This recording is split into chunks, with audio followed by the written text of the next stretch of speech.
자, 이번에는 가격 효과에 대해서 공부를 해 보겠습니다. 자, 이번에 공부할 가격 효과는요, 경제학 전반에 걸쳐서 굉장히 중요하게 활용되는 개념이기 때문에 여러분들이 정확하게 이해를 해 주셔야 됩니다. 자, 가격 효과라고 하는 것은요, X제의 가격이 하락하였을 때는 X제의 수요량이 증가하게 됩니다. 자, 사실은 너무나 당연한 얘기인데요. X제가 싸지면 X제의 수요량이 증가한다는 거예요. 자, 너무나 당연한 이 문장을 조금 더 엄밀하게 나누어서 분석을 해 보겠습니다. 자, 대체 왜 X제의 가격이 싸지면, 가격이 하락하면 왜 X제의 수요량은 증가하는 걸까를 자, 우리가 조금 더 자세하게 나누어서 살펴볼 거예요. 첫 번째는요. 자, 우리가 X제의 가격이 있고 Y제의 가격이 있는데, 자, Y제의 가격은 불변인데 변하지 않았는데 X제의 가격만 하락하게 되면은 Y제에 비해서 상대적으로 X제의 가격이 더 싸지게 됩니다. 자, 그럼 소비자들은요, 상대적으로 더 저렴해진 X제에 대한 소비를 늘리고 반대로 상대적으로 비싸진 Y제에 대한 소비를 줄일 거예요. 자, 여러분들이 여기서 상대적이라는 개념을 잘 이해하셔야 됩니다. 자, 원래 X제도 Y제도 둘 다 모두 가격이 100이라고 할게요. 자, 둘 다 100원씩이었어요. 근데 X제의 가격이 하락해서 이렇게 80원이 되었다고 할게요. 자, 그러면 Y제의 가격은 100원으로 불변이죠. 그런데 X제의 가격이 100원에서 80원으로 하락하게 되면은, 자, X제의 가격이 Y제의 가격에 비해서 상대적으로 싸진 겁니다. 자, 근데 이것을 자, 여기에서 이렇게 바라보면은 너 좀 싸졌네 이렇게 보이지만, 자, 같은 거를 여기에서 이렇게 바라보면요, 상대적으로 Y제가 비싸게 보이는 거예요. 이해하시겠죠? 자, 그래서 Y제의 가격이 실제로 비싸져서가 아니라 사실은 Y제의 가격은 불변입니다만 X제의 가격이 하락하게 되면은 요 하락한 X제에서 Y제를 바라보면 상대적으로 Y제의 가격이 상승한 것처럼 보인다 이 얘기예요. 상대적으로 Y제가 더 비싸지게 느껴진다 이 얘기입니다. 이해하시겠죠? 자, 그래서 이렇게 되는 경우에는 상대적으로 X제가 더 싸지기 때문에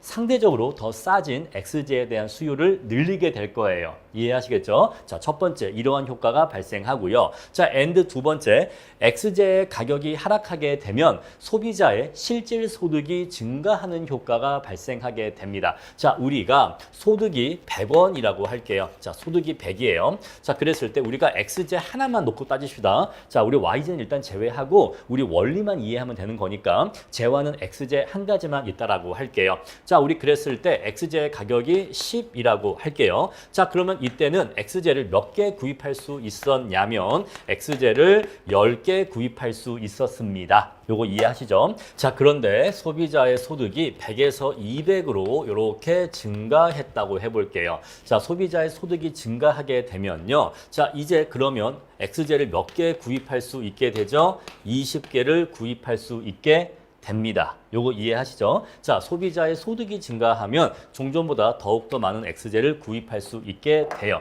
자, 이제 두 번째로 X제의 가격이 5원으로 하락했다고 해볼게요.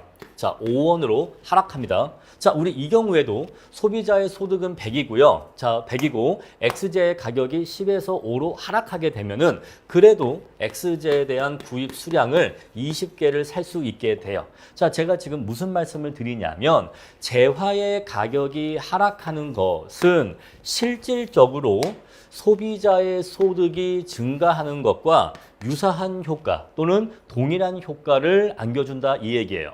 자, 우리 그래서 X제의 가격이 하락하게 되면 사실 소비자의 명목 소득은 불변일지라도 그 사람의 한 달 월급은 불변일지라도 X제의 가격이 하락하게 되면 종전보다 더욱더 많은 수량의 X제를 구입할 수 있게 되거든요. 이것은 사실상 이 소비자의 소득이 증가한 것과 같은 효과를 준다 이 얘기예요. 우리 이것을 이것을 실질적인 소득이 증가하는 효과라고 합니다. 요거 이해하시겠죠? 자, 우리 그래서 X제의 가격이 하락하게 되면 X제에 대한 수요량은 증가하게 되는데 이것은 두 가지 이유로 설명할 수 있다는 거예요. 첫 번째, X제의 가격이 하락하게 되면 X제가 Y제에 비해서 상대적으로 저렴해지기 때문에 상대적으로 저렴해진 X제에 대한 수요가 증가하는 효과이고요. 자, 우리 이러한 효과를 대체 효과라고 해요. 대체 효과. 사람들은요, 재화를 구입할 때 상대적으로 더 싼 재화를 구입하려고 합니다. 우리 그러한 효과를 대체 효과라고 해요. and 두 번째, 재화의 가격이 하락하게 되면 소비자의 소득이 실질적으로 증가하는 효과가 발생하게 돼요. 우리 이것을 소득 효과라고 합니다. 자, 우리 그래서 왜 X제의 가격이 하락하였을 때 X제의 수요량이 증가할까? 거기에 대한 이유는 두 가지가 있는 거예요. 첫 번째, 대체 효과 때문에, 두 번째는 소득 효과 때문에 이렇게 두 가지 이유가 있는 겁니다. 자, 우리 여기에서 방금 제가 말씀드린 소득 효과의 개념을 제가 설명드리려고 준비해온 PPT가 있어서 요거 잠깐만 보고 넘어가도록 할게요. 자, 어떤 사람의 소득이 1,000원이고 사과가 하나에 100원이고 현재 사과를 10개 구매할 수 있죠. 자, 우리 그랬을 때 소득은 똑같을지라도 사과의 가격이 50원으로 하락하게 되면은 사과를 20개 구입할 수 있게 되는데, 자, 이것은 사실상 소비자의 소득이 1,000원에서 2,000원으로 상승한 것과 마찬가지 효과를 준다는 거죠. 자, 아까 했던 얘기랑 같은 얘기입니다. 자, 따라서 소비자의 명목 소득은 1,000원으로 불변이지만 실질적인 소득은 종전보다 증가하죠. 우리 이것을 소득 효과라고 해요. 자, 아까 말씀드린 내용이고요. 자, 그럼 이제 대체 효과와 소득 효과의 기본적인 개념에 대해서 공부를 했으니까 X제의 가격이 하락하면 왜 X제의 수요량이 증가한다? 바로 대체 효과와 소득 효과 때문인데 이 이유로 인한 수요량의 증가 효과와 이 이유로 인한 수요량의 증가 효과가 모두 다 발생하기 때문에 결국 X제의 가격이 하락하면 X제의 수요량이 얼마나 증가할까라고 하는 것은 이 효과와 이 효과의 합으로서 전체 크기를 구해야 돼요. 따라서 우리가 대체 효과와 소득 효과를 합치면 X제의 가격이 하락했었을 때 X제의 수요량이 얼마나 증가할 것인가를 알려주는데 우리 그러한 효과를 가격 효과라고 하는 거예요. 자, 그래서 가격 효과는 대체 효과와 소득 효과의 합으로 이루어진다라고 하는 요 간단한 산식을 여러분들이 이해하시고 암기를 해 주셔야 됩니다. 자, 대체 효과를 엄밀하게 정의하면 X제가 타 재화에 비해서 상대적으로 싸지기 때문에 X제의 소비가 증가하는 효과를 대체 효과라고 할 수 있고요. 자, 소득 효과는 소비자의 소득이 실질적으로 증가하는 효과라고 정의할 수가 있습니다. 자, 그럼 이제 우리가 지금까지 공부한 예산선과 무차별 곡선을 이용해서 이러한 대체 효과와 소득 효과를 엄밀하게 분석을 해보고자 해요. 자, 먼저 우리가 어떠한 경우를 분석할 거냐면요. X제가 정상제일 때 분석을 해볼 겁니다. 자, 최초의 소비자 균형점이 여기 A점이라고 해볼게요. 자, 그랬을 때 X제의 가격이 하락하게 되면요. 예산선이 이렇게 바뀌게 될까요? 네, 그렇겠죠. X제의 가격이 하락하게 되면 이랬던 기울기의 예산선이 이러한 기울기의 예산선으로 예산선의 기울기가 바뀌면서 새로운 예산선이 그려지게 될 겁니다. 자, 그러면요. 이러한 새로운 예산선에서 새로운 균형점이 달성되게 되겠죠. 자, 우리 그래서 X제의 가격이 하락했더니 X제의 수요량이 X0에서 X1만큼 이만큼 증가하더라 라고 하는 것을 알 수가 있어요. X제가 싸지니까 X제의 수요량이 요만큼 증가하더라 라고 하는 것을 알 수가 있습니다. 자, 우리 이것을 가격 효과라고 얘기할 수가 있는 거예요. X제의 가격이 하락했었을 때 X제의 수요량이 얼마나 증가하느냐, X0에서 X1 사이만큼 요만큼 증가하더라. 우리 이것은 가격 효과를 얘기합니다. 자, 그런데 가격 효과라고 하는 것은 대체 효과와 소득 효과의 합으로 이루어진다라고 했잖아요. 자, 대체 효과와 플러스 소득 효과의 합으로 이루어지는 건데, 자, 먼저 대체 효과부터 말씀을 드릴게요. 자, 대체 효과는 X제의 가격이 하락하게 되면 상대적으로 X제의 가격이 더 저렴해져서 소비자들이 X제를 Y제보다 더 많이 구입하게 되는 현상이라고 했잖아요. 자, 우리 그래서 X제와 Y제의 상대 가격이 원래는 PY분의 PX라고 해서 두 제와의 상대 가격을 나타낼 수가 있는데, 자, Y제의 가격은 불변인 상태에서 X제의 가격만 하락하게 되면, 자, 이 상대 가격 체계가 바뀔까요? 네, 바뀌겠죠. 우리 사회에 존재하는 가격 질서가 바뀌는 겁니다. 즉, X제의 가격이 Y제에 비해서 상대적으로 저렴해지는 걸로 가격 질서가 바뀌게 되는 거예요. 자, 이렇게 상대 가격 체계가 바뀌게 되면 우리 예산선의 기울기가 달라질까요? 네, 달라지겠죠. 자, 우리 그래서 아까 우리 앞에서 공부할 때 예산선의 기울기가 상대 가격 체계, 두 제화의 상대 가격이라고 공부를 했는데, 자, 우리 이렇게 X제의 가격이 하락하게 되면은 예산선의 기울기가 어떻게 변하죠? 이렇게 변한다고 했습니다. 자, 우리 이러한 예산선의 기울기를 1번이라고 하고 이러한 예산선의 기울기를 2번이라고 하면 원래의 상대 가격이 이러한 상대 가격으로 바뀐다는 거죠. 1번이었던 예산선의 기울기가 2번이었던 예산선의 기울기로 바뀌는 겁니다. 자, 그래서 대체 효과를 예산선으로 나타내려면 예산선의 기울기만 바뀐 것으로 나타내야 돼요. 자, 이러한 대체 효과를 예산선으로 나타내면요. 첫 번째, 예산선의 기울기만 1번에서 2번으로 바뀐 것으로 나타내야 되고, 두 번째, 소비자가 느끼는 효용은 종전과 동일해야 됩니다. 종전과 동일해야 돼요. 자, 왜냐하면 대체 효과 그 자체로는 소비자의 효용이 증가하지는 않습니다. 자, 우리 지금 보시면요. X제의 가격이 하락함으로 인해서 우리 소비자가 느끼는 무차별 곡선이 I0에서 I1으로 이렇게 바깥쪽으로 이동했는데, 그래서 소비자가 느끼는 효용의 크기가 I0에서 I1으로 상승했는데, 이러한 소비자 효용의 상승은 소비자가 느끼는 효용이 증가하는 이유는 사실 이 소득 효과 때문이에요. 자, 가격이 바뀌었다라는 것만으로는 소비자의 효용이 증가하지 않습니다. 자, 소비자의 실질 소득이 증가해야지만 효용이 증가하는 거예요. 그래서 자, 소득 효과는요. 예산선의 기울기는 불변이에요.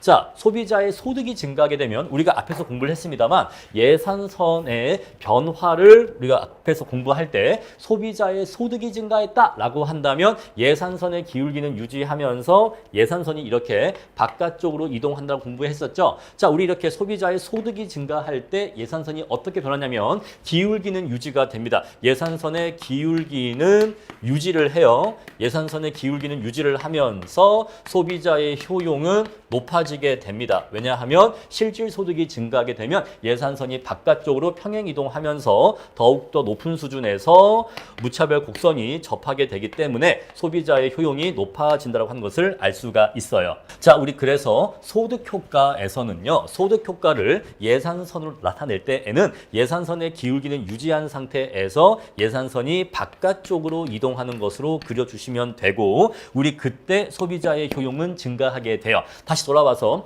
대체 효과를 예산선에 반영할 때에는 자, 우리 X제의 가격 하락은 상대 가격 체계의 변화를 얘기하고 그것은 예산선의 기울기가 작아진다는 걸 얘기해요. 그래서 대체 효과를 반영하면 예산선의 기울기가 더 작아지는 것으로 기울기를 바꿔주시면 되고, 그때 소비자의 효용은 종전의 효용 수준을 유지해 줘야 됩니다. 자, 그러면 소비자가 느끼는 종전의 효용 수준을 유지하면서 얘를 유지하면서 예산선의 기울기를 요 예산선의 기울기로 바꿔주려면 어떻게 하면 될까요? 자, 요 예산선의 기울기를 요대로 내려서 요렇게 해주면 될까요?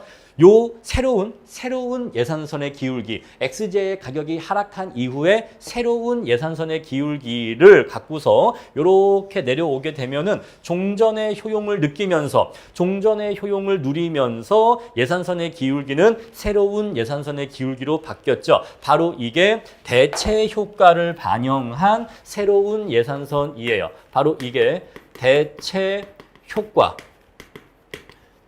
효과를 반영한 새로운 예산선인 겁니다. 요 개념을 처음에 잘 이해해 주셔야 돼요. 이제 이것만 이해하면 끝나는 겁니다. 자, 우리 그래서 원래 이랬던 하얀색 예산선이잖아요. 원래 이랬던 하얀색 예산선인데 이 예산선에서 XJ의 가격이 하락했다라고 하는 대체 효과를 반영한 새로운 예산선은요. 이러한 예산선이 되는 거예요. 이렇게 기울기만 바뀌는 예산선이 되는 겁니다. 자, 이렇게 기울기는 바뀌었지만 소비자가 느끼고 있는 효용은 동일하게 유지되고 있잖아요. 아시겠죠? 자, 그런데 여기까지가 대체 효과가 반영된 예산선이고 그런 다음에 이제 두 번째 소득 효과를 반영하게 되면 예산선의 기울기를 유지하면서 예산선이 바깥쪽으로 평행 이동하는 겁니다. 그럼 이제 바로 이랬던 예산선이 이렇게 평행 이동하는 게 바로 이게 뭐예요? 바로 이게 소득 효과야. 아시겠죠? 자, 예산선의 기울기가 바뀌는 게 대체 효과고 이 기울기가 바뀐 예산선이 기울기를 유지하면서 그대로 바깥쪽으로 나가는 게 바로 이게 소득 효과라고요. 그래서 가격 효과라고 하는 것은 얘가 이렇게 간 거는 사실 2단계로 구분해서 얘기할 수가 있는데 첫 번째, 자, 대체 효과 이렇게 기울기가 바뀌어요. 기울기가 바뀌는 게 바로 대체 효과고 그런 다음에 바깥쪽으로 나가는 게 소득 효과야. 그래서 자, 여기 얘가 이게 되는 가격 효과를 2단계로 나누어서 설명을 하면은 1단계 가격이 변했다. 대체 효과, 기울기가 변했다. 2단계 소득 효과, 소비자의 실질 소득이 증가했다. 이렇게 2단계로 나누어서 설명할 수 있다. 이 얘기예요. 아시겠죠? 자, 우리 그래서 대체 효과가 반영된 새로운 예산선이 요 점선이기 때문에 요 점선의 예산선과 기존의 무차별 곡선은 요 점에서 접하게 돼요. 따라서 우리가 대체 효과만 고려하면 XJ의 소비량이 X0에서 X2만큼 요만큼 증가한다는 걸 알 수가 있어요. 따라서 자, 대체 효과만 고려했었을 때 대체 효과로 인한 XJ의 수요량 증가는 X0에서 X2만큼 XJ의 소비량이 증가한 것으로서 나타낼 수가 있고 그런 다음에 이랬던 예산선이 바깥쪽으로 이동하면서 B였던 균형점이 C점으로 이동하면서 XJ의 소비량이 요만큼이 추가로 증가하게 돼요. 바로 이만큼이 소득 효과에 의해서 XJ의 구입량이 증가하는 효과라고 나누어 설명할 수가 있어요. 따라서 만약에 요거의 숫자 크기가 2고 요거의 숫자 크기가 3이라고 한다면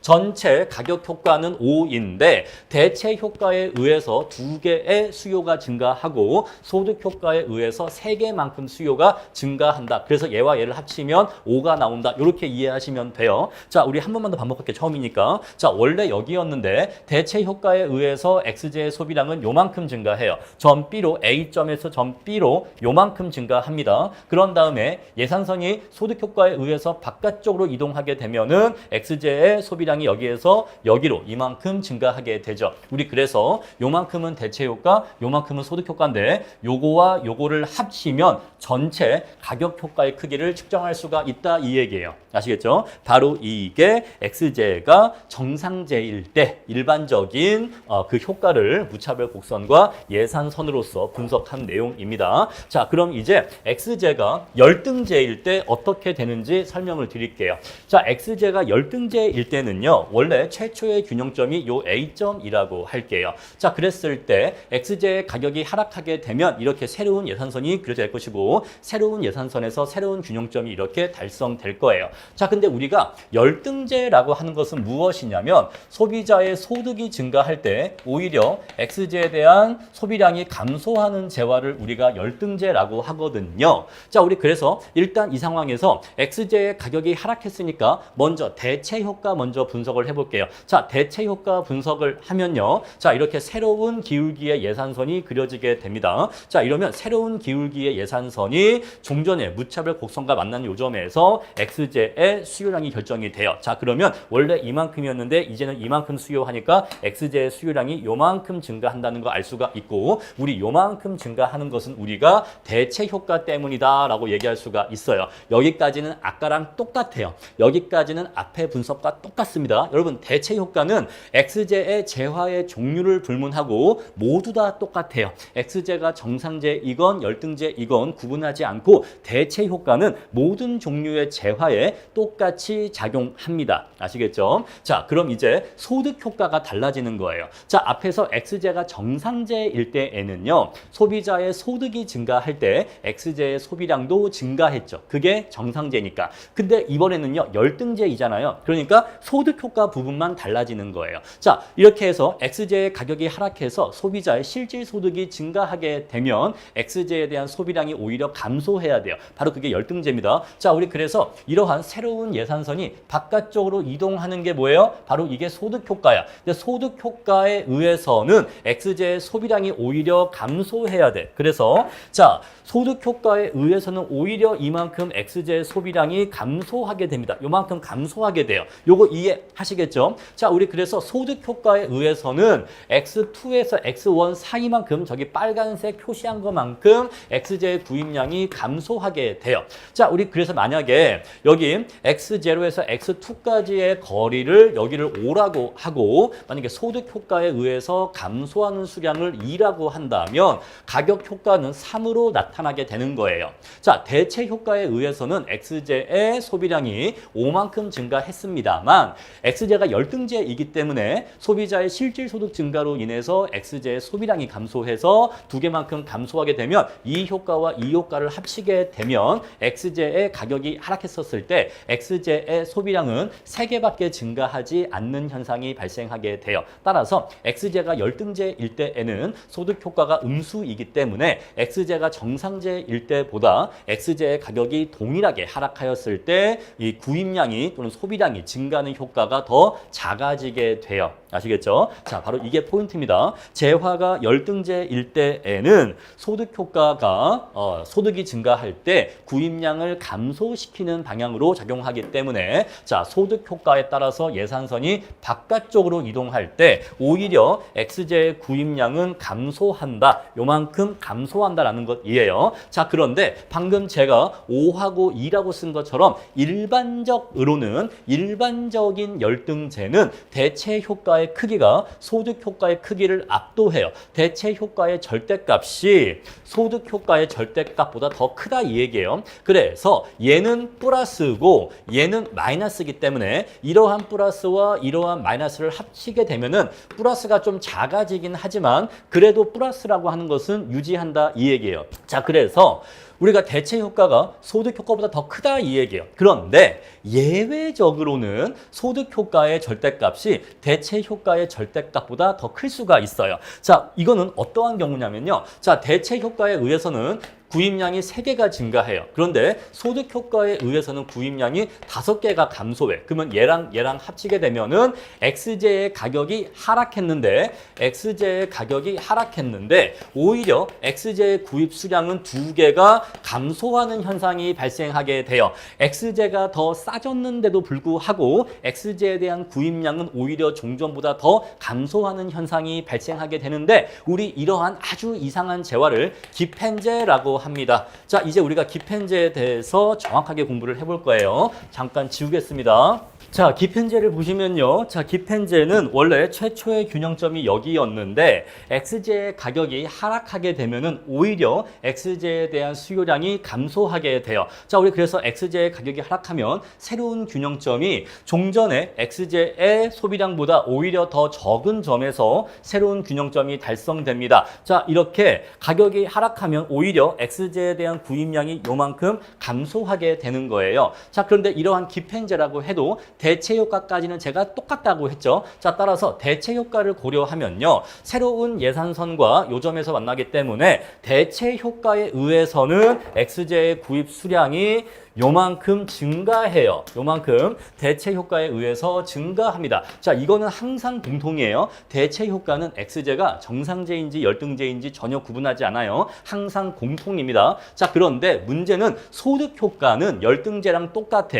자, 소득이 증가할 때 x제의 구입 수량이 오히려 감소하는데 그 감소하는 정도가 너무 커. 그 감소하는 정도가 너무나 커서 자, 증가 감소는 아까 열등제랑 똑같아요. 근데 그 크기가 다른 거죠. 얘는요, 이 감소를 너무 많이 감소해. 그래서 자, 만약에 구입량 증가가 플러스 2만큼 있었는데 구입량 감소가 마이너스 5만큼 있었다라고 한다면 얘와 얘를 합치면 결국 가격 효과는 마이너스 3만큼, 3개만큼 감소하는 것으로 나타난다 이 얘기예요. 자, 우리 그래서 열등제와 기펜제의 차이를 여러분들이 혼동하시면 안 됩니다. 처음에 공부하실 때 열등제와 기펜제를 굉장히 혼동하시는데 자, 열등제와 기펜제는요, 포함 관계가 이래요. 기펜제가 열등제의 부분 집합입니다. 자, 그래서 기펜제는 열등제의 한 종류입니까? 네, 그렇습니다. 기펜제는 열등제의 한 종류예요. 따라서 기펜제도 열등제의 한 종류라고 얘기할 수가 있어. 자, 우리 열등제들은 어떤 애들이에요?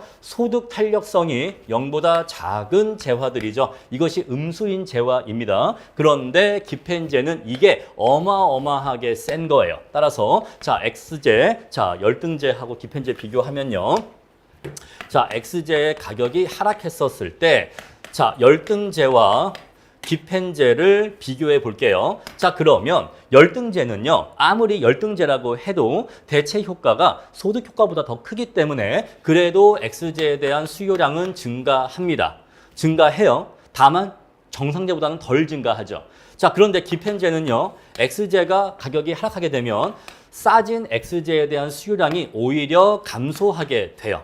자, 기펜제는 이렇게 다릅니다. 자, 우리 그래서 열등제의 경우에는 대체 효과와 소득 효과의 크기를 비교하면 대체 효과가 더 커요. 그런데 기펜제의 경우에는 소득 효과가 더 큽니다. 그래서 이러한 정반대의 결론이 도출되는 거예요. 아시겠죠? 자, 아직은 처음이라서 조금 헷갈리고 어렵게 느껴질 수 있는데 자꾸 반복하다 보면 익숙해지고 당연해집니다. 자, 우리가 지금까지 한 내용을 한번 정리를 해볼게요. 자, X제의 가격이 상승할 수도 있고 하락할 수도 있는데 일반적으로는 X제의 가격이 하락할 때를 전제로 해서 설명을 많이 합니다. 자, X제의 가격이 하락하게 되면은 X제에 대한 수요량은 증가할까요? 네, 증가할 거예요. 자, X제가 상대적으로 싸지니까 X제에 대한 수요량은 증가할 겁니다. 자, 우리 대체 효과는 X제가 정상제인 경우, 열등제인 경우, 기펜제인 경우 재화의 종류에 상관없이 항상 똑같아요. 그래서 대체 효과는 쉬워. 대체 효과는 재화의 종류에 관계없이 항상 똑같은 방향으로 똑같은 일관된 원리에 의해서 작용되기 때문에 대체 효과는 헷갈리지 않습니다. 그런데 소득 효과는 재화의 종류가 어떤 재화냐에 따라서 달라지는데 자, 정상제까지는 수요의 소득 탄력성이 양수이고 얘는 양수이고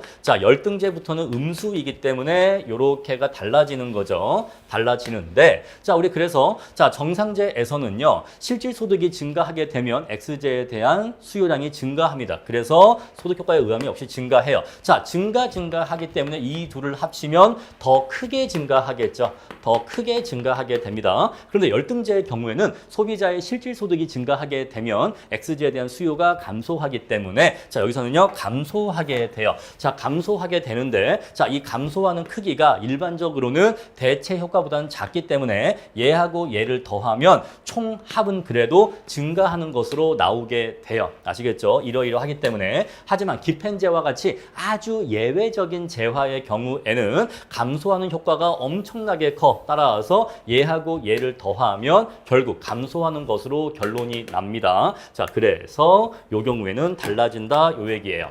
자, 그래서 기펜제의 경우에는 소득 효과가 대체 효과를 압도한다고 하는데 소득 효과가 더 큰 경우에는 결국 가격 효과가 감소하는 것으로 나타나게 돼요. 자, 우리 그랬을 때 가격의 변화 방향과 수요량의 변화 방향이 같았을 때에는 우리가 부호로 표시할 때 플러스로 표시를 하고 서로 다른 방향일 때, 서로 반대 방향일 때는 마이너스 부호로 표시를 하는데 자, 우리가 XJ 가격이 하락할 때에는 우리가 대체 효과에 의하면 자, 수요량이 증가하죠. 자, 가격은 하락했는데 대체 효과에 의하면 수요량이 증가하기 때문에 방향이 서로 정반대라는 걸 알 수가 있어요. 따라서 자, 우리 여기에서 증가라고 들어있는 자리에는 부호를 입력하면은 마이너스 부호를 입력할 수 있습니다. 자, 여기에서 마이너스라고 하는 것은 감소한다 그 뜻이 아니라 가격의 변화 방향과 수요량의 변화 방향이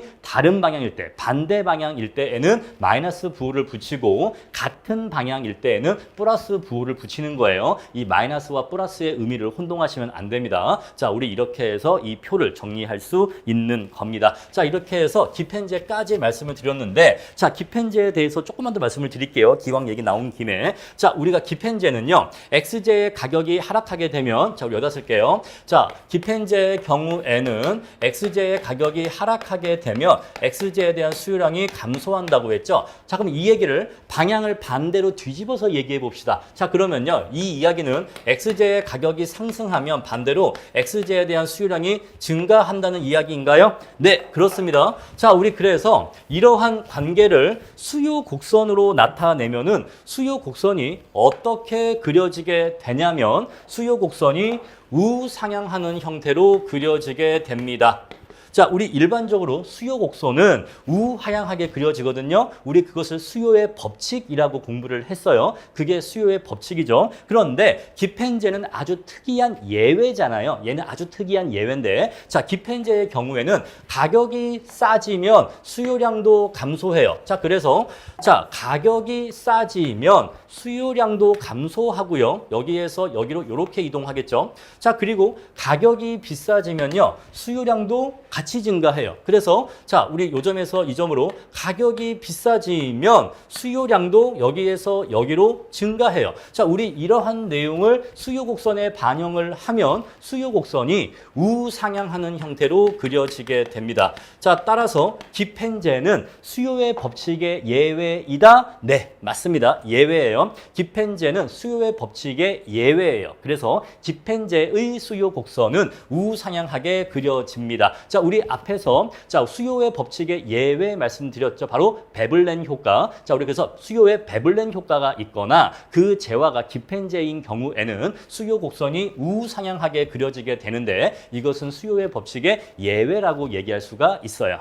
자, 우리는 지금까지 가격 효과가 대체 효과와 소득 효과의 합으로 이루어져 있다고 하는 것을 공부를 했습니다. 자, 그럼 이제 우리가 이러한 지식을 이용해서 두 재화가 완전 보완제일 때 이렇게 무차별 곡선이 L자의 형태일 때에는 가격 효과가 어떻게 반영되는지 한번 분석을 해보도록 할게요. 자, 원래 최초의 예산선에서 최초의 소비자 균형점이 여기 A점이라고 하겠습니다. 자, 우리 이랬을 때 XJ의 가격이 하락했다라고 해볼게요. 자, 이렇게 XJ의 가격이 하락하게 되면은 새로운 예산선에서 새로운 소비자 균형점이 이렇게 달성될 것입니다. 따라서 XJ의 가격이 하락하게 되면은 예산선이 이렇게 바뀌게 되면 XJ의 수요량이 X0에서 X1만큼 증가하기 때문에 우리 여기 X0에서 X1만큼 XJ의 수요량이 증가하는 효과를 가격 효과라고 얘기할 수가 있어요.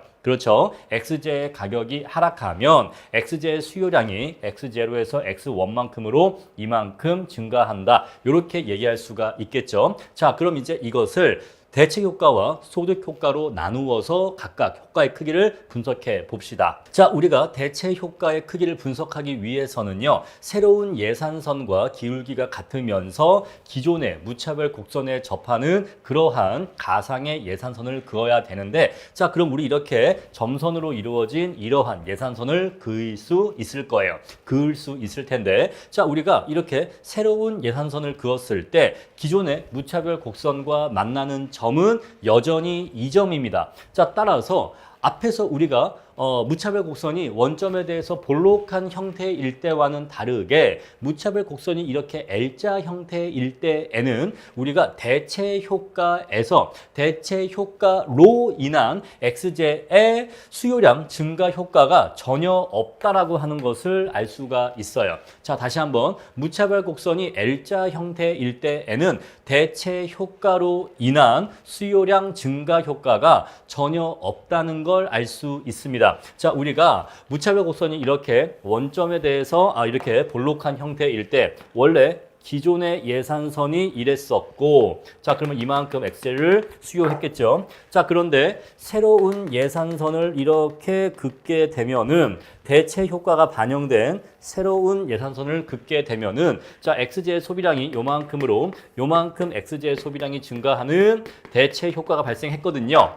그런데 무차별 곡선이 L자 형태일 때에는 대체 효과로 인한 XJ의 수요량 증가 효과가 전혀 없다는 거예요. 자, 그런 다음에 이 상태에서 소득 효과에 의해서 바깥쪽으로 이동하게 되면 그것에 의해서만 XJ의 수요량이 요만큼 증가하게 됩니다. 자, 따라서 우리가 무엇을 알 수가 있냐면 두 재화가 완전 보완제 관계여서 무차별 곡선이 L자 형태일 때에는 대체 효과가 존재하지 않는다는 걸 알 수가 있고, 자, 그렇다면요, 가격 효과라고 하는 것은 원래 대체 효과 플러스 소득 효과의 합으로 이루어져 있는 건데 대체 효과의 크기가 0이라고 한다면 결국 가격 효과와 소득 효과는 일치하게 되겠습니까? 네, 일치하게 돼요. 그래서 가격 효과와 소득 효과가 일치하게 된다라고 하는 결론을 우리는 도출할 수 있는 거예요. 자, 그럼 이제 여기서 왜 두 재화가 완전 보완제 관계일 때에는 대체 효과가 왜 0인가에 대해서 설명을 드릴게요. 자, 제가 앞에서 완전 보완제 관계 설명드릴 때 자, XJ와 YJ가 완전 보완제 관계라면 얘를 안경테라고 할 수 있고 얘를 안경 R이라고 할 수 있다라고 얘기했었잖아요. 자, 우리 그래서 안경테 하나에 안경 R 두 개가 결합되어야지만 안경 하나의 효용을 누릴 수 있다라고 했습니다. 자, 근데 우리가 대체 효과라고 하는 것은요, XJ의 가격 변화로 인해서 자, 두 재화 간에 존재하는 상대 가격이 변화하는 것을 이것의 변화로 인해서 XJ의 가격이 하락하게 되면 그래서 XJ에 대한 수요량이 증가하는 효과를 우리가 대체 효과라고 했거든요. 그런데 만약에 XJ의 가격이 하락했다고 해볼게요. 자, 안경테가 종전보다 더 싸졌습니다. 자, 그렇다고 해도 그러면은 안경 R보다는 안경테를 더 많이 사야지 이러한 행위가 발생하지 않는다는 거예요. 왜냐하면 안경테와 안경 R 사이에는 대체 관계가 전혀 성립하지 않거든요. 자, 안경테가 아무리 많아도 안경 R이 하는 일을 안경테가 대신할 수가 없단 말입니다. 마찬가지로 안경 R이 아무리 많아도 안경 R이 하는 역할을 안경테가 대신할 수 없단 말이에요. 자, 우리가 그래서 사과와 배, 자, 두 재화가 이렇게 사과와 배 이러한 관계일 때에는 두 재화 사이에 대체성이 있었을 때는 사과의 가격이 하락하게 되면 사람들이 배보다는 상대적으로 저렴해진 사과를 더욱더 많이 구입하게 되는 그러한 대체 효과가 발생하는데 이렇게 두 재화가 완전 보완제 관계일 때에는 안경테가 싸진다라고 해서 사람들이 안경 아래 구입을 줄이고 안경테를 더 많이 구입하는 이러한 대체 효과는 전혀 발생하지 않는다는 거예요. 자, 우리 그래서 두 재화가 완전 보완제일 때에는 대체 효과가 0입니다. 요거 굉장히 중요한 내용이에요. 자, 두 재화가 완전 보완제 관계일 때는 대체 효과가 0이다. 따라서 가격 효과는 소득 효과로만 이루어지기 때문에 결국 가격 효과와 소득 효과는 일치한다. 이렇게 얘기할 수가 있어요. 자, 우리 그랬을 때 앞에서 공부한 ICC 커브와 PCC 커브를 한번 도출해 봅시다. 자, 우리가 이 균형점에서 A라는 균형점에서 새로운 균형점 B라는 점으로 이동했는데 자, A점에서 B점으로의 이동은 XJ의 가격 하락이라고 얘기할 수도 있고, 그죠? 자, XJ의 가격 하락 때문에 소비자 균형점이 A점에서 B점으로 이동했다라고도 얘기할 수가 있고, 아니면 자, 이랬던 예산선이 이렇게 바깥쪽으로 이동하는 실질 소득의 증가, 즉 실질 소득의 증가, 다른 말로 소득의 증가 때문에 소비자 균형점이 A에서 B점으로 변했다라고도 얘기할 수 있거든요. 둘 다 얘기할 수 있거든요. 자, 우리 그랬을 때 만약에 이러한 A점에서 B점으로의 이동을 X제의 가격이 하락했다라고 해석을 한다면 요 점과 요 점을 연결한 직선은 뭐가 될까요? PCC 커브가 될 거예요. 자, 그리고 A점에서 B점으로 소비자 균형점이 이동한 것을 소비자의 실질 소득이 증가했기 때문에 소비자의 소득이 변화해서 소비자 균형점이 이렇게 이동한 것이다 라고 해석한다면 A점과 B점을 연결한 직선은요 ICC 커브가 될 거예요. 자, 그런데 이 효과와 이 효과가 동일하기 때문에 결국 자 A점과 B점을 연결하는 이러한 직선을 그리게 되면 이 직선은 PCC 커브인 동시에 ICC 커브이기도 한 겁니다. 이거 굉장히 중요한 내용이에요. 자, 두 재화가 완전 보완제 관계일 때에는 PCC 커브와 ICC 커브의 형태가 일치하는데 왜냐하면 소비자 균형점의 A점에서 B점으로 이렇게 이동했다라고 하는 것은 X제의 가격 하락 때문에 이렇게 이동했다라고 해석한다면 그때는 이 직선이 PCC 커브가 되는 거예요. 그런데 A점에서 B점으로의 이동이 소비자의 실질 소득 증가로 인한 것이다 라고 한다면 ICC 커브로 해석할 수가 있는 거예요. 결국 동일한 직선인데 이유는 두 가지이기 때문에 이렇게 A점과 B점을 연결해서 만들어진 이 직선은 PCC 커브이면서 동시에 ICC 커브인 겁니다. 그런데 제가 앞에서 말씀드렸습니다만 ICC 커브는 반드시 원점에서 출발합니다. 왜냐하면 소득이 0일 때는 재화의 소비량도 0이기 때문에 그래요. 따라서 자 ICC 커브는 반드시 원점에서 출발합니다. 자, 따라서 우리가 이러한 경우에는 PCC 커브와 ICC 커브가 같은 곡선이기 때문에 이 둘이 하나의 일체인 곡선이기 때문에 자, 두 곡선은 모두 원점에서 뻗어나가는 직선이라고 얘기할 수가 있어요. 아시겠죠? 자, 그래서 두 재화가 완전 보완제일 때에는 이러한 아주 특이한 관계가 성립한다라는 거 꼭 기억을 해주세요. 자, 여기서 가장 중요한 포인트는요. 두 재화가 완전 보완제 관계일 때에는 대체 효과가 전혀 존재하지 않는다라고 하는 것이 가장 중요한 포인트입니다. 자, 그럼 이제 우리가 지금까지 공부한 지식을 이용해서 보상 수요 곡선이라는 내용으로 들어갈게요. 자, 우리가 지금까지 뭘 공부했냐면 가격 효과라고 하는 것은 대체 효과 플러스 소득 효과의 합으로 이루어진다라고 했는데 자, 이 대체 효과라고 하는 것은 상대 가격 체계의 변화로 인해서 발생한다라고 했습니다. 자, 그런데 제가 이 상대 가격 체계를 앞에서 설명드릴 때 사거리 교차로에서 신호등으로 제가 설명드린 바가 있어요. 자, 이것은 우리 사회에 원래 존재했던 가격 질서입니다. 자, 소비자들은 가격 질서가 이러하기 때문에 소비자와 생산자들은 이러한 가격 질서에 따라서 재화를 수요하기도 하고 재화를 생산해서 공급하기도 했거든요. 그런데 만약에 X제의 가격이 변하거나 또는 Y제의 가격이 변하는 경우에는 이러한 상대 가격 체계에 변화가 발생하게 되는데 이러한 변화는 우리 경제학에서는 교란이라고 해요. 혼란스러워진다. 이렇게 해석을 합니다. 자, 우리 그래서 이렇게 상대 가격 체계가 변화하는 경우에는 민간의 의사결정이 교란된다고 했고 자, 이러한 교란으로 인해서 후생 손실이 발생한다고 했습니다. 자, 그러면 결국 대체 효과가 있으면 후생 손실이 발생한다. 결국 이렇게 결론 지을 수 있을까요? 네, 그렇습니다. 자, 대체 효과가 있으면 이러이러한 이유 때문에 결국에 후생 손실이 발생하기 때문에 자, 우리가 중간 과정을 생략하면은 자, 대체 효과 있으면 후생 손실 발생한다라는 우리가 명제를 도출할 수가 있어요. 자, 그럼 우리가 이 내용을 간단하게 정리하면 이렇게 정리할 수가 있어요. 자, 대체 효과가 존재하는 경우에는 아주 작더라도 0이 아니라 존재하는 경우에는 가격 체계에 교란이 발생하고 그에 따라서 후생 손실이 생깁니다. 자, 그러면 이 후생 손실이 생기는 원인은 바로 대체 효과의 존재 때문이라고 얘기할 수가 있겠죠.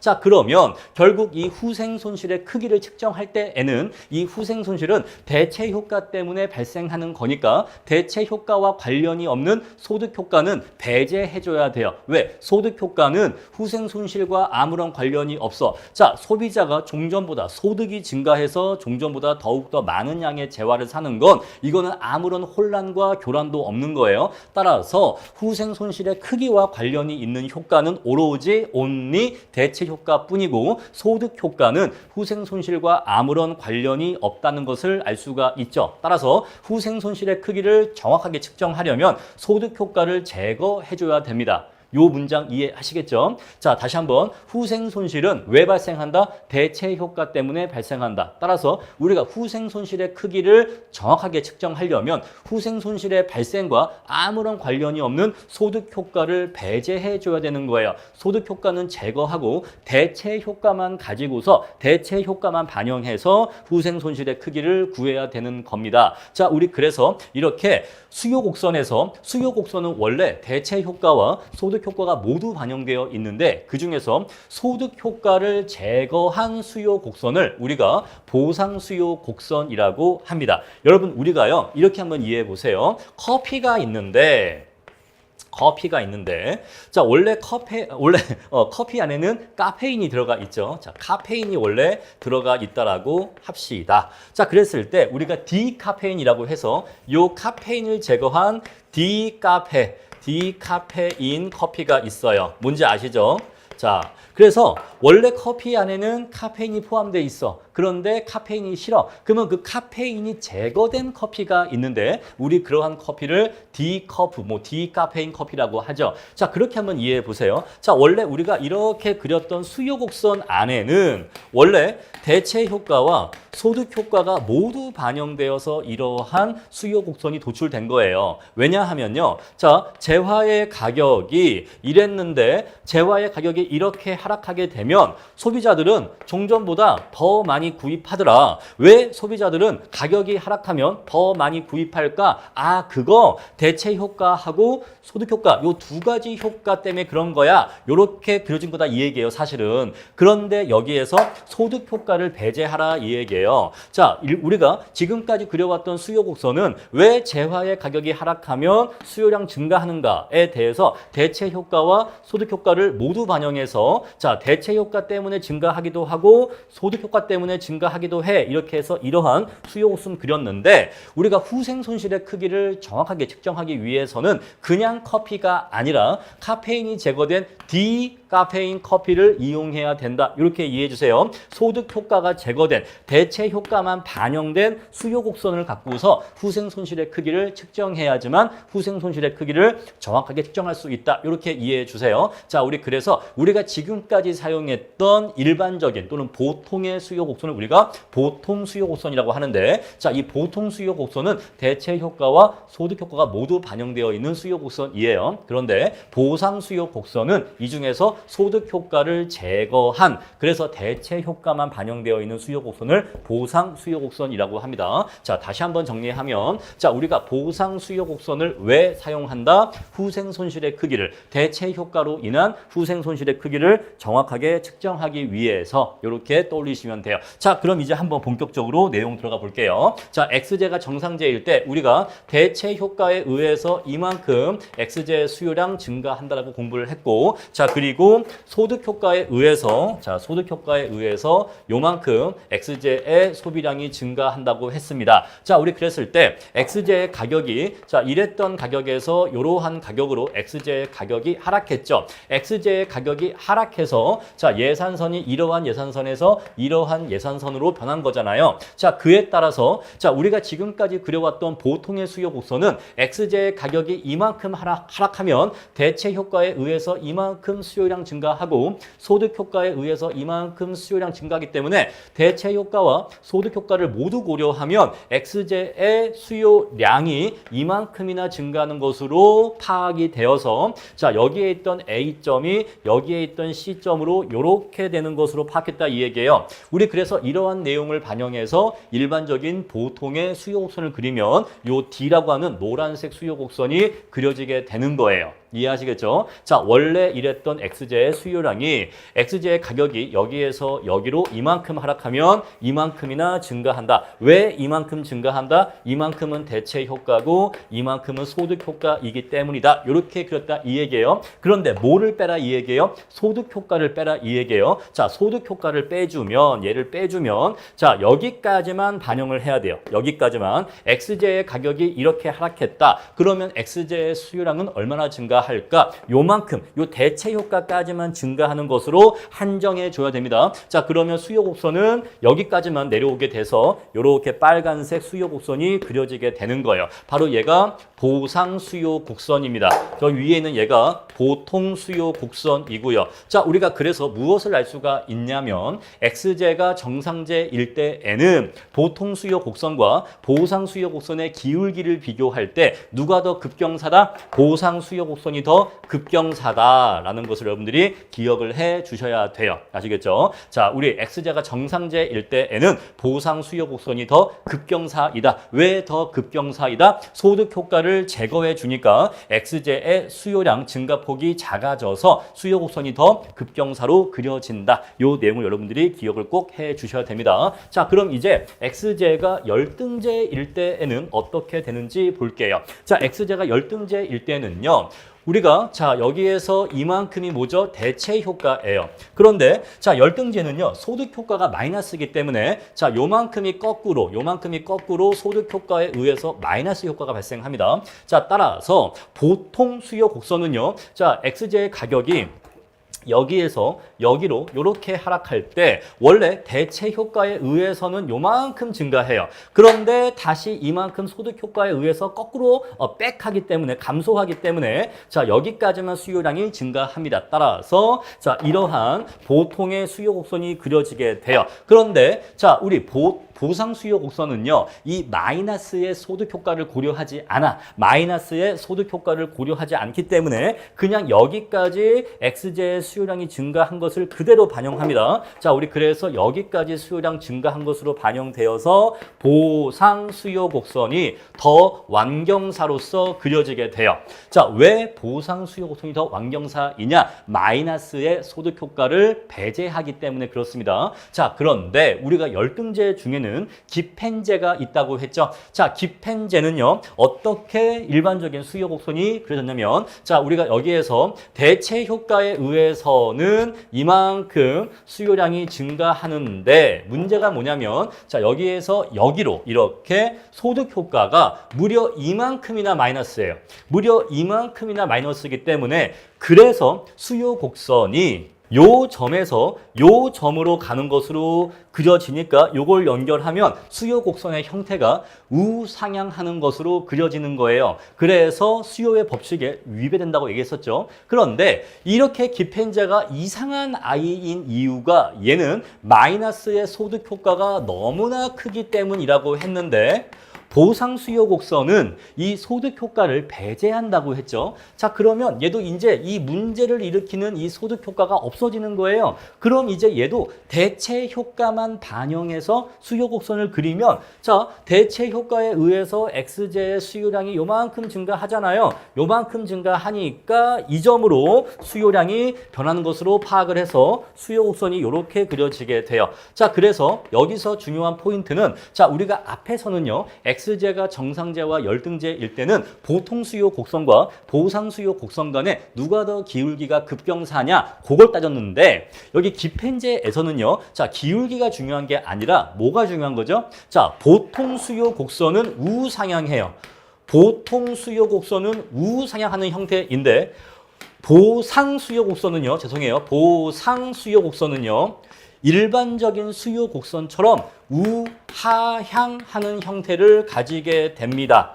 자, 왜냐하면 다시 한번 강조드리면 자, 기펜제라고 하는 것은요.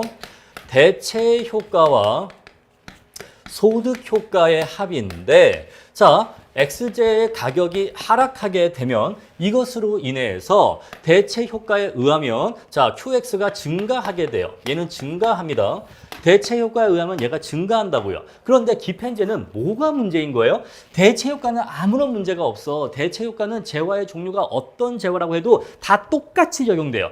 대체 효과는 아무런 변화가 없어. 그렇다만 기펜제는 이 소득 효과가 감소를 하는데 감소를 얘가 그냥 하는 게 아니야. 감소를 이만큼이나 감소해. 그러니까 얘하고 얘를 더하면 결국에는 요만큼이 감소하는 것으로 결국 결론이 난다는 거죠. 그래서 기펜제는 얘가 문제인 거예요. 얘가 문제인 겁니다. 자, 그래서 수요 곡선이 우상향하는 형태로 그려졌던 건데 이 문제가 됐던 이 소득 효과를 제거해 버리면 얘도 그냥 평범한 수요 곡선처럼 우하향하게 그려진다 이 얘기예요. 이게 포인트입니다. 자, 이렇게 해서 시험 문제에서는요. 자, 보통 수요 곡선과 보상 수요 곡선의 기울기의 상대적인 크기를 물어보기도 하고요. 자, 기펜제를 묻는 경우에는 기펜제의 경우에는 보상 수요 곡선만큼은 일반적인 수요 곡선처럼 우하향한다라는 내용을 물어봅니다. 자, 이렇게 해서 139페이지까지 내용 말씀드렸고요. 자, 그럼 이제 우리가 지금까지의 강의를 통해서 기본적인 내용은 다 공부를 했습니다. 자, 그럼 이제 교과서의 143페이지에 보시면 효용함수에 대한 심화 내용이라고 나와 있는데 사실은 더 어려운 내용이 아니라 여러분들이 이거를 알고 계시면 문제를 푸실 때 더 쉽고 빠르게 풀 수 있는 그러한 꿀팁들이 모아져 있는 파트예요. 자, 여기 앞에 보시면요. 동조함수와 동차함수에 대해서 설명하고 있는 부분이 있는데 사실 이거는 수업 목적과는 크게 상관이 없는 부분이에요. 그래서 이 부분에 대해서 학습을 권장하지 않습니다. 그래서 이 부분은 스킵하셔도 되고요. 혹시 궁금하신 분들은 제가 굉장히 쉽게 써놨기 때문에 한번 읽어보시면 되겠습니다. 자, 수업 목적과 큰 상관없기 때문에 이 부분은 강의를 생략하고 바로 효용함수에 대한 심화 내용으로 들어가도록 할게요. 자, 맨 첫 번째 콥 더글라스 효용함수의 특별한 수학적 성질에 대해서 알아보겠습니다. 자, 우리가 콥 더글라스 효용함수를 이렇게 쓸 수가 있죠. 자, 그랬을 때 여기 x는 x제의 소비량을 의미하고 여기서 y는 y제의 소비량을 의미하는데 자, 우리가 x제의 소비량과 y제의 소비량을 모두 k배 k배 할 거예요. 그러면 x 자리에 kx가 들어가고 y 자리에 ky가 들어가게 될 거예요. 자, 그러면 우리가 k의 알파승, k의 베타승이 나오기 때문에 이 둘이 만나게 되면 결국 k의 알파 플러스 베타승이 될 겁니다. 자, 이거는 원래 있었던 콥 더글라스 효용함수이고요. 바로 이 부분이 x제의 소비량과 y제의 소비량 각각 k배 k배 했더니 소비자의 효용이 얼마나 증가했는지를 보여주는 앞에 계수가 되겠죠. 자, 우리 이랬을 때 만약에 요 알파 플러스 베타가 1이고 요 k가 2라고 한다면 자, 이것이 어떠한 의미를 갖냐면 x제의 소비량을 2배 늘리고 y제의 소비량을 2배 늘렸을 때 그때 소비자의 효용은 2의 1승만큼 증가한다 요 얘기예요. 원래 소비자가 느꼈던 효용의 크기에다가 2의 1승을 곱한 것만큼 증가한다 요 얘기잖아요. 따라서 2의 1승배만큼 증가한다 이 얘기인데 2의 1승배는 결국 2이기 때문에 자, 우리는 그래서 자, 우리 이러한 경우에는 x제의 소비량을 2배로 늘리고 y제의 소비량을 2배로 늘렸을 때 소비자가 느끼는 효용의 크기도 2배가 된다 라는 관계가 있는데 우리 이랬을 때 이러한 함수를 1차 동차 함수라고 해요. 우리 이러한 관계가 있는 함수를 1차 동차 함수라고 합니다. 자, 여러분 우리가 1차 동차 함수를 정확하게 이해하려면 사실은 앞부분에 있는 동조 함수와 동차 함수에 대해서 이해할 필요가 있는데 거기에 대한 내용은 제가 저 뒤에 가서 생산 함수 때 다시 한번 설명을 드릴 거예요. 자, 일단은 우리가 1차 동차 함수를 가장 직관적이고 가장 쉽게 이해합시다. 자, 1차 동차 함수는요. x제와 y제의 소비량을 2배 했을 때 소비자의 효용도 2배가 되는 함수를 1차 동차 함수라고 해요. 자, 이걸 조금 더 일반적으로 표현을 하면요. 독립변수의 크기를 2배 했을 때 종속변수의 크기도 2배가 되는 함수를 1차 동차 함수라 한다 이 얘기예요. 만약에 자, 독립변수의 크기를 2배 했는데 종속변수의 크기가 2배보다 더 많이 증가한다 라고 한다면 1차보다 더 큰 숫자의 동차 함수예요. 만약에 독립변수를 2배 했는데 우리 종속변수의 값이 2배보다 작게 증가한다 라고 한다면 1차보다 더 작은 숫자의 동차 함수예요. 만약에 자, 2차 동차 함수가 있고 0.5차 동차 함수가 있다라고 한다면요. 자, 만약에 2차 동차 함수라고 한다면 자, x제와 y제의 크기를 2배 하면 소비자의 효용은 얼마나 증가하냐면 그때는 2의 2승배가 증가해서 결국 4배가 증가하는 경우에는 우리 얘를 2차 동차 함수라고 해요. 만약에 0.5차 동차 함수인 경우에는 x제와 y제의 투입량을 2배 했었을 때 소비자의 효용이 2의 0.5승배가 돼서 결국 루트 2배만큼 약 1.4배겠죠. 루트 2배만큼 증가하는 관계가 있었을 때 우리 그러한 함수를 0.5차 동차 함수라고 해요. 자, 따라서 우리가 요 앞에 몇 차 동차 함수다, 이렇게 2차다, 1차다, 0.5차다 얘기하는 이 차수는 어디에서 오냐면 바로 여기 위에 있는 요 숫자에서 온다는 것을 아실 수가 있을 거예요.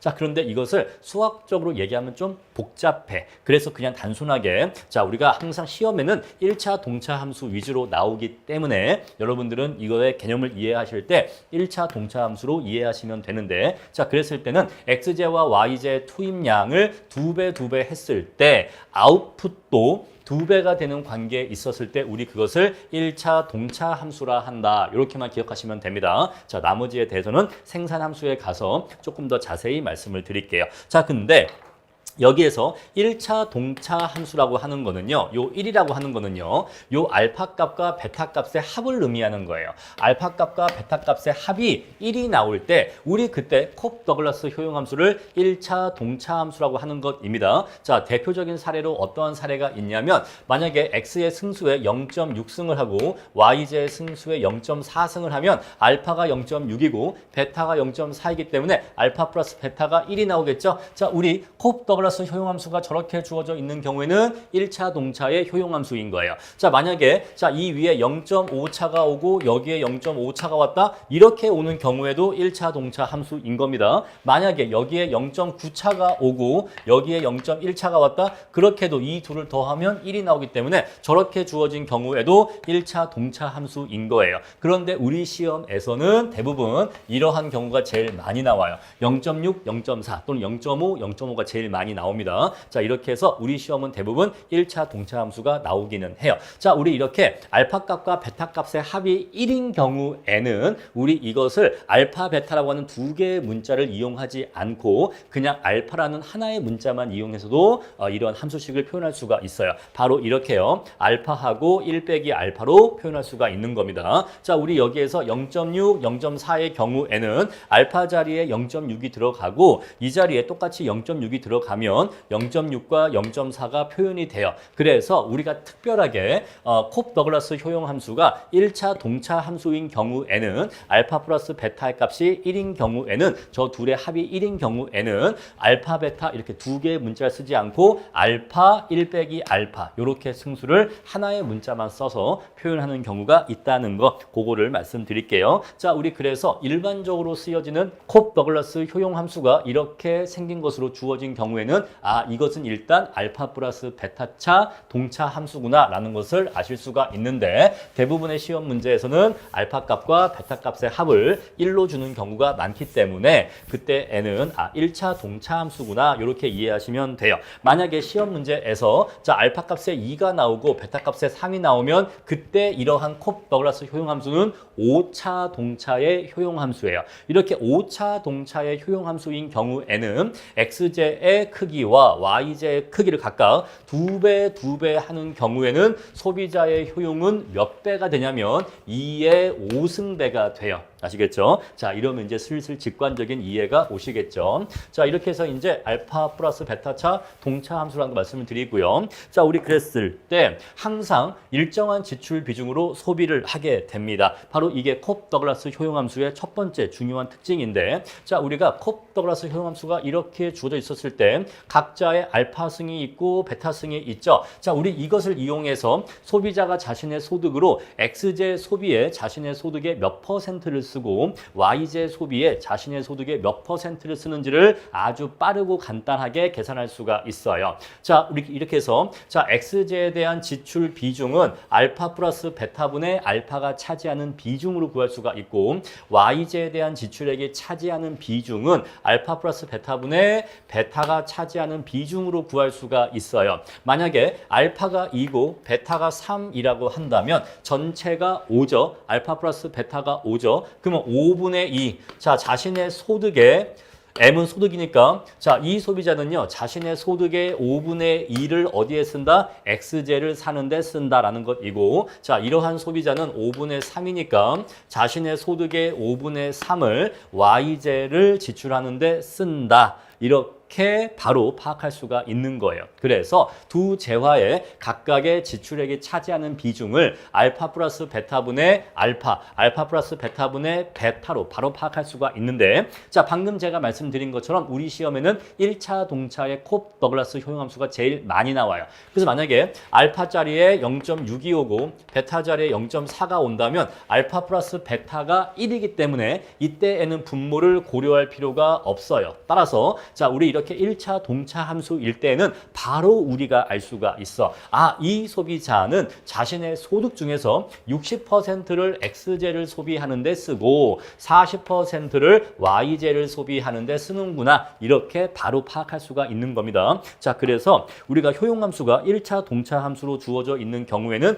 굉장히 계산이 간단해지는 그러한 장점이 있어요. 자, 요건 이미 제가 설명드린 거니까 넘어가도록 할게요. 자, 이렇게 해서 콥 더글라스 효용 함수의 경우에는 소비자가 XJ와 YJ에 각각 일정한 지출 비중을 유지하고 있다라고 하는 것을 아실 수가 있어요. 자, 우리 그리고 이 첫 번째 XJ에 대한 지출액은 이렇게 이루어진다. 소득의 일정 비율만큼을 XJ를 사는데 쓴다라고 하는 이 산식을 다음 내용을 설명하는 데에도 필요하기 때문에 요거는 그대로 이렇게 위에다가 남겨 놓을게요. 자, 그런 다음에 이제 우리가 무엇을 설명할 거냐면 콥 더글라스 효용함수의 경우에는 수요의 소득 탄력성이 1이라는 값을 갖게 됩니다. 자, 우리 이것을 설명하기 위해서 이렇게 생긴 1차 동차의 콥 더글라스 효용함수를 이용할 거예요. 자, 근데 우리가 앞에서 공부를 했습니다만 수요의 소득 탄력성이 1이라고 하는 것은요. 소득이 2배가 되었을 때 그 재화에 대한 수요도 2배가 되는 것을 소득 탄력성이 1이다 라고 얘기할 수가 있죠. 소득이 2배가 되었을 때 종전보다 2배를 구입하게 되는 경우가 있었을 때 우리 그때 수요의 소득 탄력성이 1이라고 얘기할 수가 있어요. 자, 그러면요. XJ에 대한 지출액이 소득의 일정 비율이라면서요. 그렇죠? 자, 우리 이랬을 때 자, 소비자의 소득이 2배가 되었다라고 해보세요. 자, 요거는 일정한 상수이고 요 M의 값이 이제는 2M이 되었다라고 한다면 이 자리에도 곱하기 2를 해줘야 요 등호가 유지되지 않을까요?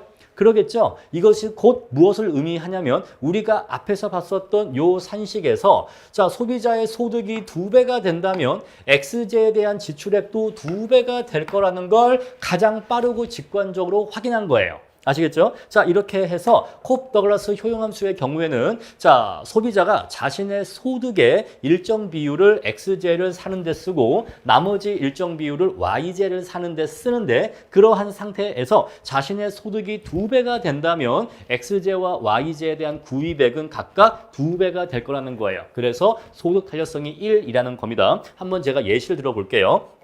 자, 소비자가 소득이 100인데 XJ에 60을 쓰고 YJ에 40을 써요. 당연하죠. 왜? 승수가 0.6이고 0.4니까 자신의 소득 중에서 60%를 XJ를 사고 40%를 YJ를 사고 있는 거죠. 자, 이러한 상태에서 이제 소득이 2배가 됩니다. 소득이 2배가 되면 당연히 XJ에 대한 지출액도 2배가 되고 YJ에 대한 지출액도 2배가 되는 거예요. 그래서 지출액은 각각 120과 80으로 2배 증가하지만 여전히 자신의 소득 소득 중에서 그 중에서 60%를 X제를 사고 자신의 소득 중에서 40%를 Y제를 산다라고 하는 사실은 변함이 없죠. 아시겠죠? 자, 이렇게 해서 수요의 소득 탄력성이 1이라는 것을 알려드렸어요. 자, 근데 우리가 앞에서 ICC 커브를 공부했습니다. 자, 우리가 ICC 커브를 공부할 때, 자, 두 재화의 소득 탄력성이 1인 경우에는 ICC 커브가 어떻게 그려진다라고 했냐면 원점에서 뻗어나가는 우상향하는 직선으로서 그려진다라고 했어요.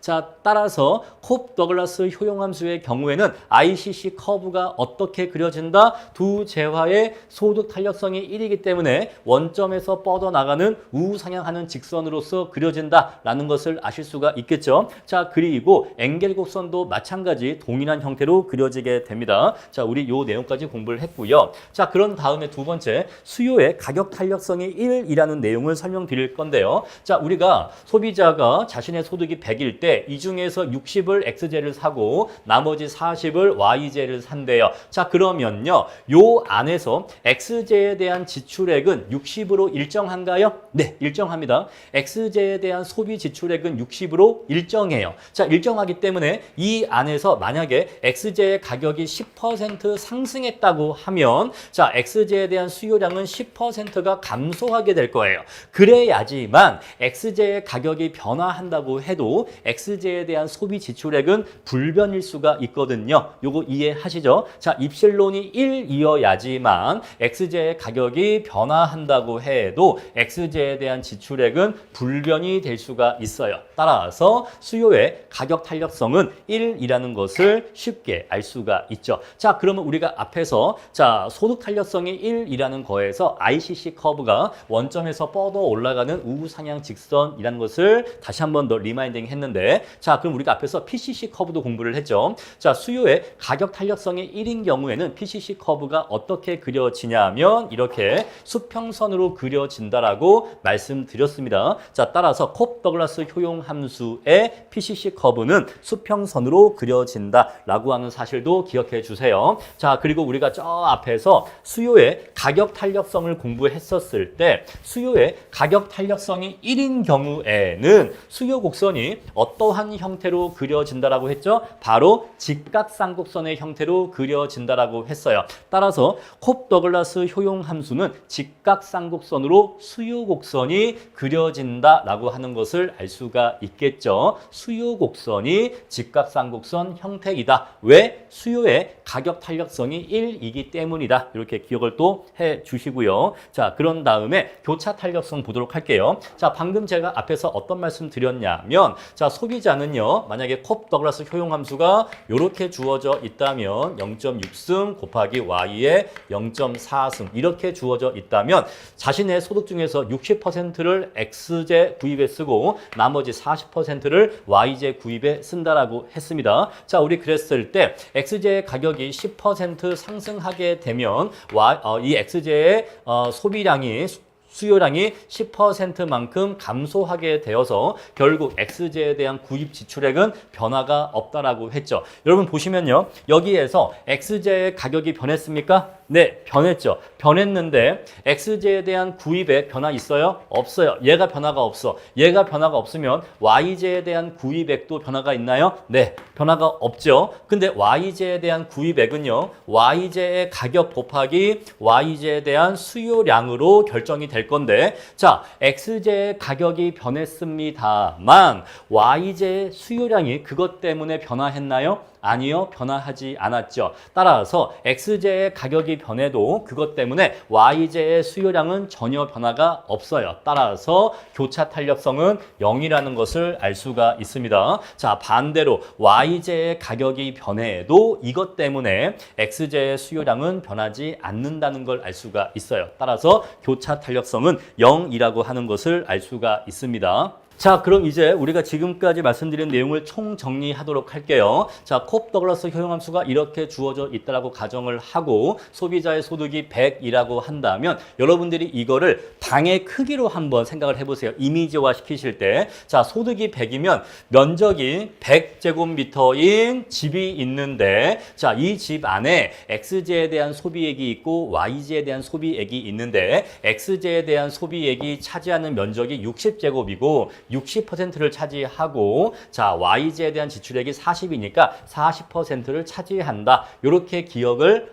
이미지를 한번 시켜보세요. 자 그런 다음에 자 첫 번째 내용 보겠습니다. 소득 탄력성이 1이다라고 하는 것은요. 자 X제에 60%를 쓰고 Y제에 40%를 쓰니까 만약에 소득이 200으로 2배가 증가한다면 X제에 대한 지출액은 120이 될 거고 Y제에 대한 지출액은 80이 되겠죠. 이건 아까 말씀드린 거니까 소득 탄력성이 1이라는 것을 말씀드렸고 우리 그래서 ICC 커브가 원점에서 뻗어 올라가는 우상향 직선이다. 요거 말씀드렸습니다. 다음에 두 번째 자 여기에서 X제의 가격이 변화한다고 해도 결국 X제에 대한 지출액은 불변이기 때문에 X제의 가격 탄력성은 1이란 걸 알 수가 있고 이거는 X제만 그런 게 아니라 X제, Y제 모두 공통입니다. 제가 지금 설명드릴 때는 X제 위주로 설명드리지만 Y제도 당연히 똑같은 거예요. 아시겠죠? 그래서 X제와 Y제 모두 소득 탄력성이 1인 거고 X제와 Y제 모두 가격 탄력성이 1인 거예요. 아시겠죠? 자, 그리고 X제의 가격이 변해도 Y제의 수요량 바뀌지 않고요. Y제의 가격이 바뀌어도 X제의 수요량 전혀 변하지 않아요. 따라서 서로 교차 탄력성이 0이라는 것을 알 수가 있어요. 자, 이렇게 해서 콥 더글라스 효용함수에 대해서 이러한 수학적인 속성이 있기 때문에 이러한 내용을 알고 계시면 문제를 풀 때 좀 더 빠르고 쉽게 풀 수가 있습니다. 자, 다음으로 완전 보완제 효용함수의 특별한 성질에 대해서 알아볼 건데요. 자, 우리가 앞에서 공부를 했습니다만 이렇게 효용함수가 미니멈 함수를 이용해서 이렇게 주어진 경우에는 얘하고 얘의 크기가 일치할 때 가장 효율적으로 소비할 수 있다라고 했어요. 따라서 가장 효율적인 소비가 이루어지는 소비자 균형점은 AX와 BY가 일치하는 지점에서 소비자 균형이 달성이 됩니다. 자, 이러한 조건식 하나 하고 그리고 소비자는 자신의 예산 제약 하에서 소비하기 때문에 이러한 예산 제약식이라는 두 번째 조건식을 구할 수가 있죠. 따라서 소비자는요, 이러한 예산 제약 하에서 자 이렇게 효율적인 소비를 하면서 소비자 균형을 달성할 겁니다. 자 그럼 이제 이 식과 이 식을 연립하게 되면 우리는 이러한 수요 함수를 얻을 수가 있어요. 자 얘와 얘를 연립하면 이러한 함수식이 나오게 되는데 자 여기에 대한 수식 설명은 생략하도록 하겠습니다. 얘하고 얘를 연립해서 정리하면 이렇게 나온다라는 것이에요. 자 우리 그랬을 때 여기에서 뭘 알 수가 있냐면 자 만약에 소비자의 소득이 2배가 된다면 X제에 대한 수요의 크기도 2배가 되겠죠. 마찬가지로 자 소비자의 소득이 2배가 된다면 Y제와에 대한 수요의 크기도 2배가 되겠죠. 바로 이 말은요. 소득이 2배가 되면 2배를 산다. 이 말은 바로 수요의 소득 탄력성의 크기가 1이다 라고 하는 것을 의미하는 거예요. 자, 그래서 완전 보완제 효용 함수에서는 소득 탄력성이 1이라는 것을 알 수가 있습니다. 따라서 ICC 커브가 원점에서 뻗어 올라가는 직선이란 것도 바로 딱 이제는 떠올리셔야 돼요. 자, 그리고 가격 탄력성은 1보다 작은데 자, 교과서에 적혀 있는 이 설명은 이거는 수학적으로 엄밀한 설명이 아니에요. 자, 이걸 제가 최대한 쉽게 설명드리기 위해서 직관적으로 적어 놓은 설명인데 정확한 설명이 아니기 때문에 이 문장은 무시해 주시고 자, 왜 이것이 가격 탄력성이 1보다 작냐라고 하는 것은 우리가 ICC 커브와 PCC 커브의 형태로서 설명을 드릴게요. 자, 아까 우리가 어떤 내용을 공부했냐면 두 재화가 완전 보완제 관계일 때에는 대체 효과가 존재하지 않는다라는 걸 공부했어요. 따라서 대체 효과가 없기 때문에 자, 우리가 가격이 변화했었을 때 A점과 B점을 연결하는 요 직선이 바로 ICC 커브이면서 동시에 PCC 커브라고 했습니다. 자, 우리 그래서 ICC 커브 커브가 원점에서 뻗어 올라가는 형태이기 때문에 두 재화의 소득 탄력성이 1이라는 것은 이미 살펴봤어요. 두 재화의 소득 탄력성이 1이다라고 하는 것은 이미 말씀드렸습니다. 자, 그러면 PCC 커브를 보죠. 자, PCC 커브는요, 두 재화의 수요의 가격 탄력성이 1일 때는 어떠한 형태였죠? 바로 수평선이죠. 자, 입실론이 1일 때에는 자, 이때는 수평선으로 그려지게 돼요. PCC 커브가. 요거 기억하시죠?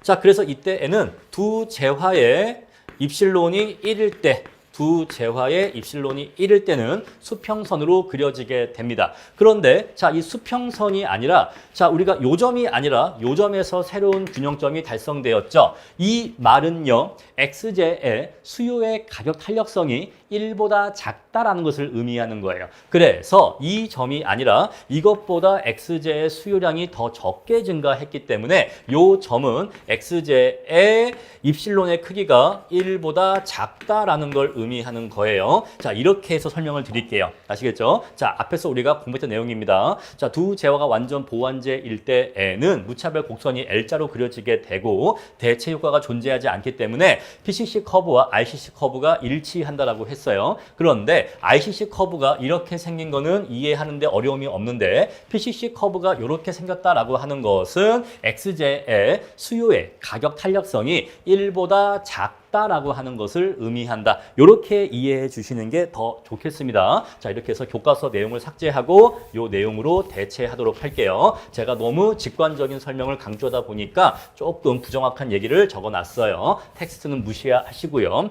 다음에 교차 탄력성은 음수입니다. 자, 왜 음수이냐면요, 당연한 거죠. 왜냐하면 두 재화가 완전 보완제이니까요. 자, 우리가 앞에서 교차 탄력성 공부할 때 두 재화가 보완제 관계일 때에는 교차 탄력성이 음수라고 공부를 했잖아요. 그래서 당연히 교차 탄력성은 음의 부호를 갖는 겁니다. 요거는 너무나 당연한 이야기이고요. 그리고 그 다음에 교과서 맨 밑에 보시면 PCC 곡선과 RCC 곡선이 일치한다라고 했는데 요거는 이미 말씀드렸으니까 별도로 설명을 더 드릴 필요가 없겠죠. 자, 이렇게 해서 제6장 정말 중요한 내용이 정말 많습니다. 여러분들이 공부하실 때 6장은 왜 이렇게 힘들어? 라고 생각하실 수가 있는데 6장은 정말로 중요한 챕터예요. 그래서 6장은 다른 챕터보다 훨씬 더 시간을 많이 들으셔서 충분하게 이해를 해 주셔야 됩니다. 절대로 6장에 투자하는 시간은 헛된 시간이 아니에요. 여기 6장이 약하면 이하 내용이 다 약합니다. 그래서 여러분들이 정말로 경제학을 제대로 시험 준비를 하시려면은 이 6장을 반드시 꼼꼼하게 공부를 해 주셔야 돼요. 자, 이렇게 해서 제 6장 강의 마치도록 하겠습니다.